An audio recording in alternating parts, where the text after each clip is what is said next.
Hi folks, this is your old pal Uncle Al. Now sometimes I get a little carried away on some live streams. I make cracking jokes like rock salt and slamming the door, chasing people away. I'm tired. I'm hearing a lot of baloney. And two, on my nephew's farm, we have a sign up there. If you're not one of our employees or members of the family, and you're saying you're from the government or something, you might get shot because we got to keep our area fairly sterile. So if some bogus PETA guy or we're from the Department of Health, we don't see any proper identification or badges, we are going to handcuff you. I'm going to call my security people and we're going to put you on the ground hogtied until the sheriff shows up. And the sheriff knows I have a sign on the gate, and it warns people, if you don't belong here, because we got to keep our dairy sterile, okay, since the Red Dragon, we put that sign up. So you're some kind of dumbass salesman or PETA people or canvasser or something, we don't get a message through our offices, and I'll be picking up the phone and I'll be questioning you, and I'll go over to your office and I'll ask whoever in the health department, why did you send over into an enclosed area? And they're going to look at me like, dude. And I got a bunch of lawyers will fry their ass. Okay? Uncle On's tired. I'm trying to sleep in the afternoon. So when I get on somebody's live stream, I'm kind of groggy. Okay? Now, for the rest of you, okay, they've been asking me this question. I just finished a cremation this morning. I am not up to my par game. And if somebody comes over to my suburban location, I'll ask for ID, I'll call 911, and I'll see him, I'll listen to him, and I'll tell him that I cannot take the shot medically. And my mother did, and she got the booster shot, and a third booster shot. And I'm going to ask him his ID, his identification, and proof. And if he just flashes me a badge, that's not acceptable. I want your driver's license. Because if I find out that you don't belong here, okay, Uncle Alan's tired. I lost 2 cows, a good friend of mine and a churchgoer. We just cremated her this morning, and I'm tired. Okay? And I've been praying for people. I've been praying hard for these people. I hope they had a nice birthday at the Japanese restaurant. Hope Fred gets a big thrill out of all this, the birthday. So happy birthday to Courtney's mother and little Fred. Hey, Fred. And Page Family Farm, our journey back. Please check them out. Tell them Uncle Ann sent you over there. Support Andy, support Peggy. All right? They're in Canada.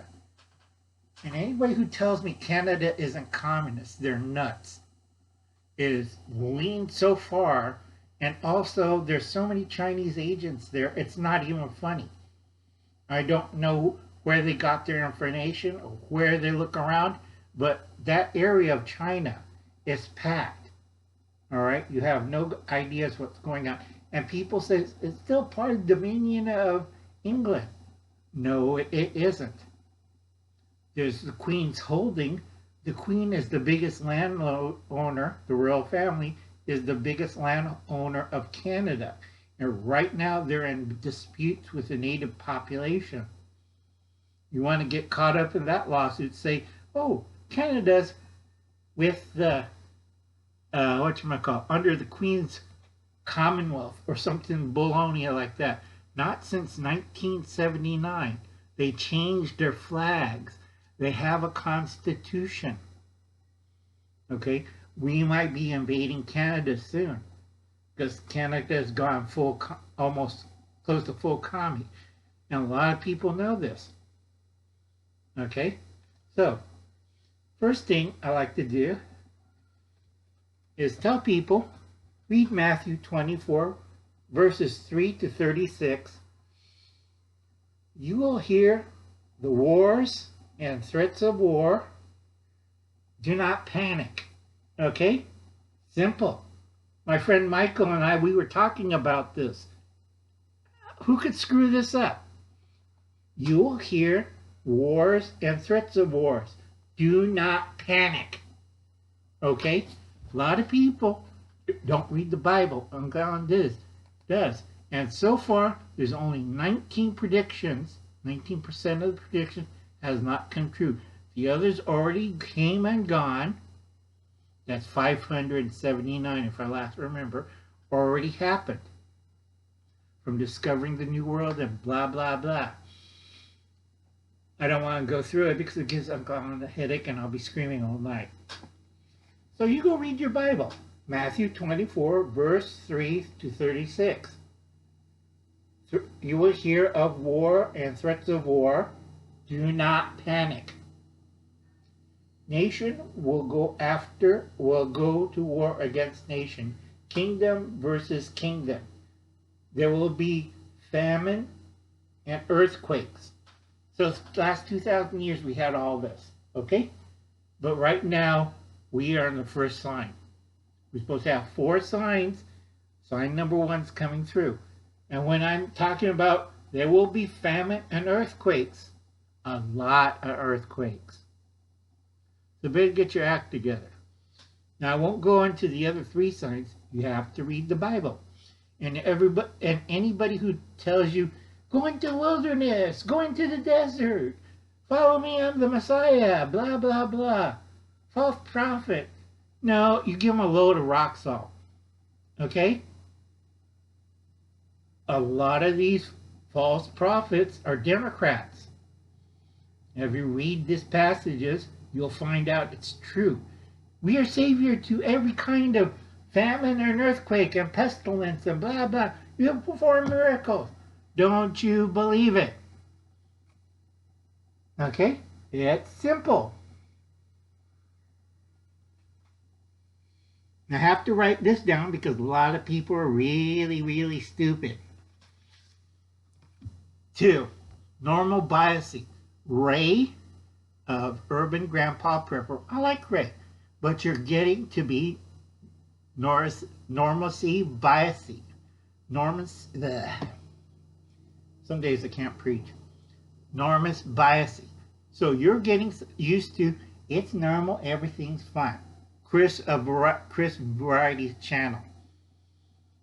You're also Chris of Variety Channel.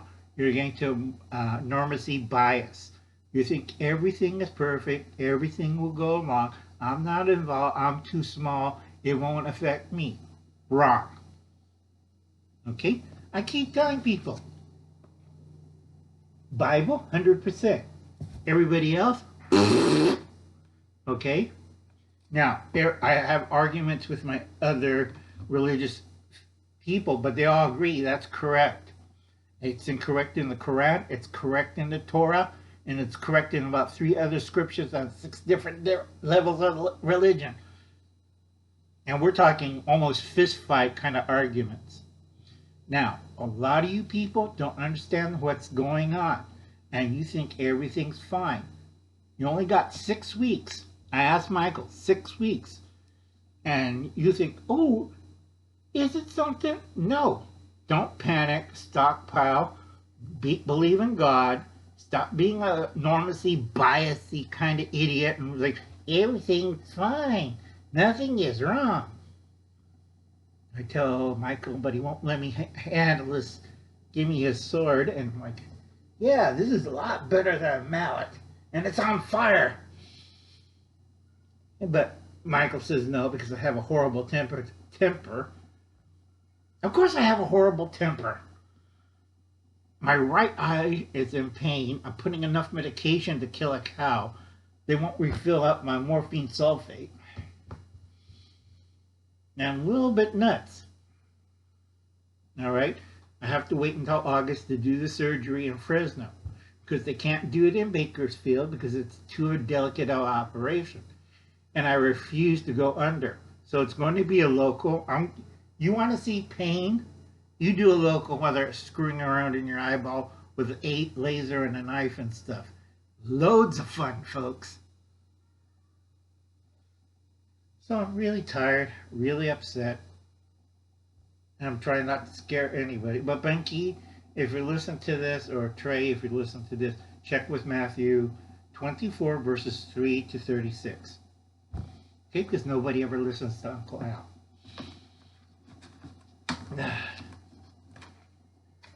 Okay. If you will hear wars and threats of wars, but don't panic. All right? Keep telling this to people. They look at me like, huh? And I said, did you read the Bible? And I told you, did you read Matthew? And they go, other than Josh, nobody reads Matthew. I swear to God. And Josh knows who I'm talking about. Thanks, Josh. It's like, ugh. Some days. And I still got to do the next video. So I'll see you in a few minutes. I got to change hats. So I'll catch you later, folks. This is your old pal, Uncle Al. I'll see you later.